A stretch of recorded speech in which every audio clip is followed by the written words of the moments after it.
Maraming benepisyo ang paligo sa alaga natin. Isa na rito syempre ang pagpatay sa mga kuto. Nagpapaligo din kami sa mga meron sipon at halak. Ginagawa namin ito para mawala ang mga bakterya at virus na nakakapit sa katawan at balahibo nila at mapadali ang pagaling nila. Alam nyo ba na maraming klaseng shampoo?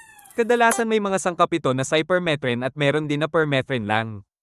Pareho naman itong mabisa at epektibo. Ang kaibahan lang ay ang cypermethrin ay mas matapang at matagal manatili sa balahibo ng manok.